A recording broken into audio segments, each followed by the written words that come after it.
अस्सलाम वालेकुम। दो सूबाई असम्बलियों के इंतखाबात और सुप्रीम कोर्ट ऑफ पाकिस्तान का अज़ खुद नोटिस।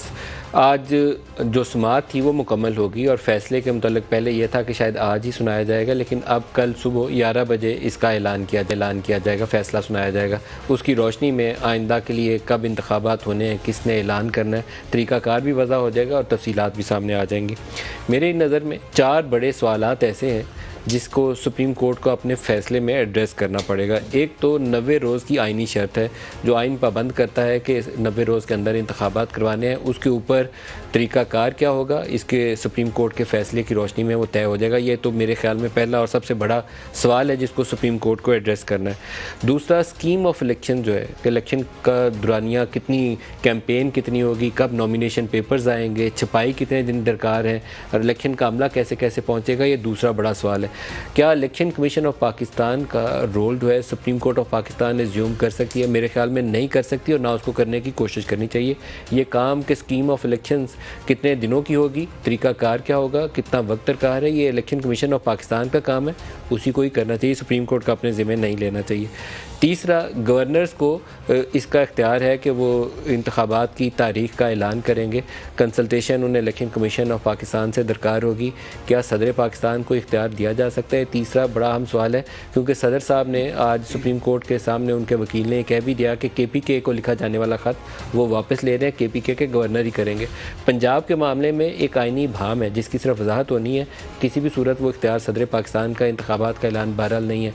वो भाम यह है कि असम्बली खुद से डिज़ोल्व हुई है, गवर्नर साहब ने उस असम्बली के ऊपर दस्तखत नहीं किए या उन्होंने वज़ीर आला की एडवाइस के ऊपर रेजोल्यूशन ऑर्डर पास नहीं किया। तो इस सूरत में भी गवर्नर को ही इख्तियार होना चाहिए और गवर्नर के दिए हुए टाइम के ऊपर इलेक्शन कमीशन ऑफ पाकिस्तान को इंतखाबात का ऐलान करना चाहिए और तरीक़ाकार वज़ा करना चाहिए। ये तीसरा अहम सवाल है।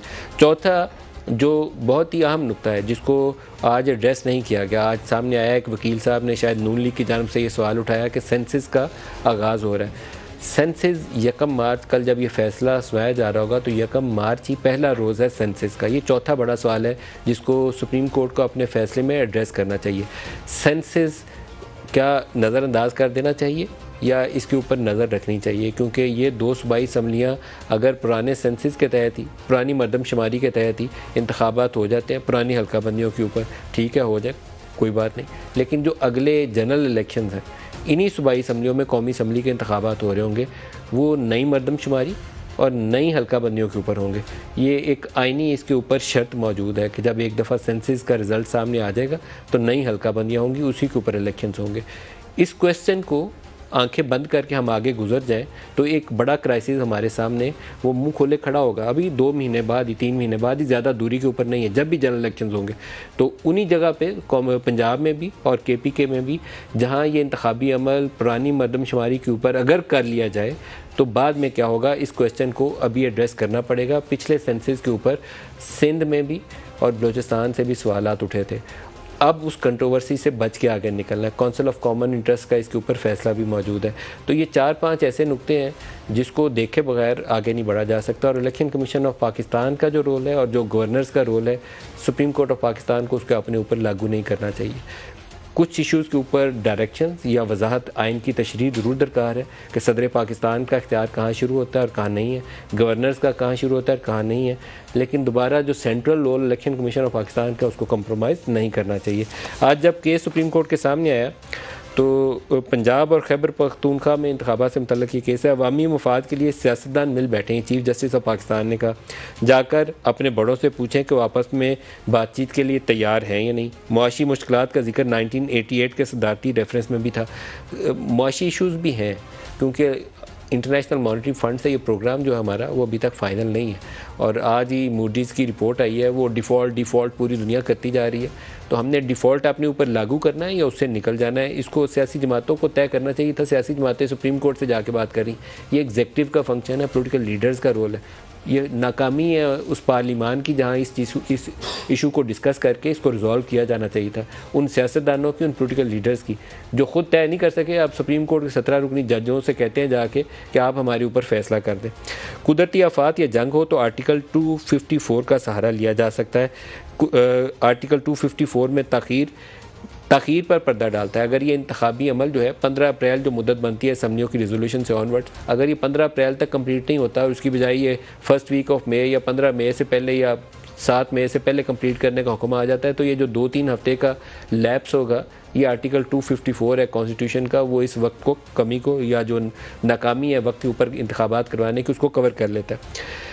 कुछ आप आगे कर लें, कुछ दूसरी तरफ वाले पीछे ले आए, मामला हल कर लें। ये जस्टिस मंसूर ने आज ये बात की, उन्होंने कहा वो पंचायती जो सिस्टम है उसकी तरफ उनका जहन जाता है, तो कुछ आगे बात करें सियासी लोग तो मामला हल की तरफ जा सकता है। आप लोग सियासतदान हैं, हमसे बेहतर ये मामलात जानते हैं। अगर सियासी जमातें पाकिस्तान को बीच में रख लें तो मसला हल हो जाएगा। क्या इलेक्शन की तारीख सदर और गवर्नर अपने तौर पर दे सकते हैं? 90 दिनों में इलेक्शन कराना आइन की रूह है। ये असल में सेंट्रल क्वेश्चन इसी के इर्द गिर्द घूमेगा। 90 रोज़ आइन में लिखा हुआ है, तो उसी की रोशनी में जो आइनी इदारों का किरदार है गवर्नर और इलेक्शन कमीशन ऑफ पाकिस्तान का, उसके ऊपर वजाती नोट आना चाहिए। उससे ज़्यादा सुप्रीम कोर्ट को अपने ऊपर जिम्मेदारी नहीं डालनी चाहिए। बाकी जजेस ने बेंच की तश्कील से लेकर आज तक जो सवालात उठाए, और आज भी जस्टिस फ़ाइज़ ईसा ने जो सवालात उठाए कि बेंच कैसे तश्कील दिए जाते हैं, मेरे ख्याल में हमारे मुअज़्ज़ज़ जो जज साहिबान 5 रुकनी बेंच का इस वक्त हिस्सा हैं, यकीनन उनके सामने ये इशूज़ आएंगे कि सारे जज शायद इस रोल से मुतफ़िक ना हो कि सारी ज़िम्मेदारी सुप्रीम कोर्ट अपने कंधों पे डाल ले। जो पॉलिटिकल लीडर्स की ज़िम्मेदारी है, जो पार्लियामेंट की ज़िम्मेदारी है, या जो ECP election commission of Pakistan की ज़िम्मेदारी है, वो role supreme court of Pakistan को खुद से एज्यूम नहीं कर लेना चाहिए। आज के प्रोग्राम में हम इसी इशू के ऊपर फोकस करेंगे और हमारे साथ जो मेहमान शख्सी मुस्तफ़ा नवाज़ खोखर साहब हैं, सीनियर पॉलिटिशियन है हमारे साथ इस्लामाबाद स्टूडियोज़ में। मोहसिन शाह नवाज़ रांझा साहब PMLN से हमारे साथ होंगे। इसके अलावा हाजी गुलाम अली साहब, वी होप हमें गवर्नर खैबर पख्तूनख्वा भी ज्वाइन करेंगे। मुस्तफ़ा साहब, आपसे प्रोग्राम का आगाज़ करता हूँ। जो आज तक की कार्रवाई हमारे सामने अब तो मुकम्मल हो चुका, मामला सिर्फ फैसले का ऐलान होना बाकी है। आप इसके ऊपर क्या राय देते हैं, क्या कैसे नज़र आती है आपको सूरत?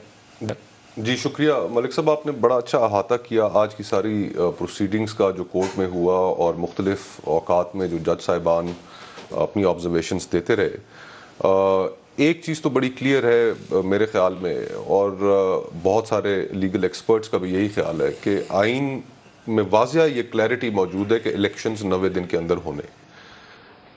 तारीख का ऐलान किसने करना है ये एक मेयर टेक्निकलिटी है, और उस टेक्निकलिटी की वजह से जो एक्सप्रेस प्रोविजंस हैं कॉन्स्टिट्यूशन की कि जो कहती हैं कि 90 रोज़ के अंदर इलेक्शन होना है, वो उनको पीछे नहीं धकेला जा सकता। और इस टेक्निकलिटी जो सियासत की नज़र हो गई, जिसमें सदर साहब ने भी अपने तय एक ऐलान किया, हालांकि उन्होंने भी इलेक्शन एक्ट की एक मखसूस शिक के तहत उन्होंने बेहतर समझा कि वो ऐलान कर दें इलेक्शन की तारीख का। ये हुआ तो सही, लेकिन पॉलिटिकल पार्टीज़ जो चीज़ें ऑटोमेटिकली ट्रिगर इन हो जानी चाहिए, वो बड़ी मायूसकुन बात है कि वो ट्रिगर नहीं हो सकी। और आज हमारी पोलराइजेशन माशरे में इस हद तक पहुंच चुकी है कि आज से एक दिन कबल सुप्रीम कोर्ट के जो बेंच फॉर्मेशन का जो इशू था, उसमें भी एक वाज़िया तकसीम नज़र आई। तो हमें बतौर माशरा भी ये सोचना होगा कि हम इतनी पोलराइजेशन जो हो चुकी है, उससे अब बफर्ज महाल इलेक्शंस होते हैं, तो एक बड़ा अहम सवाल ये भी होगा कि उन इलेक्शंस का जो कॉन्डक्ट है कि वो कितना फेयर होगा और कितना ट्रांसपेरेंट होगा, और फिर आया कि सियासी जमातें उसको कबूल भी करेंगी या नहीं करेंगी, और अगर नहीं करती तो मुल्क एक और बहरान की तरफ बढ़ जाएगा। तो हम चीज़ों को सियासत ने अपने उसमें बहुत पोलराइज कर दिया है। इस पे पॉलिटिकल लीडर्स को तवज्जो देनी जो होगी। सुप्रीम कोर्ट की इसमें इंटरवेंशन है ना, मेरे थोड़े से उसके ऊपर तहफ़्फ़ुज़ात हैं। सुप्रीम कोर्ट ने कैसे मौके पे इंटरवेंशन किए जहां 90 रोज़ की किसी सियासी जमात को इसका हिस्सा नहीं बनना चाहिए, आइन शिकन नहीं कहलाना चाहिए ना सियासी जमात को, वो 90 रोज़ की शर्त है, तो सियासी जमातें उसका बोझ उठाती। सुप्रीम कोर्ट ने अपने कंधों पर डाल लिया। अब अगर 2 सूबाई असम्बलियों के इंतखाबात हो जाते हैं, लेट्स से हो जाते हैं 90 रोज़ के अंदर ही, 15 अप्रैल से पहले हो जाते हैं, जनरल इलेक्शन आ जाएंगे, पंजाब में एक मुंतखब हुकूमत बैठी होगी, KP में भी बैठी होगी, और जनरल इलेक्शन का नतीजा कौन मानेगा? वो कि कितनी बड़ी कंट्रोवर्सी है, पता नहीं सुप्रीम कोर्ट ने उसको क्यों नहीं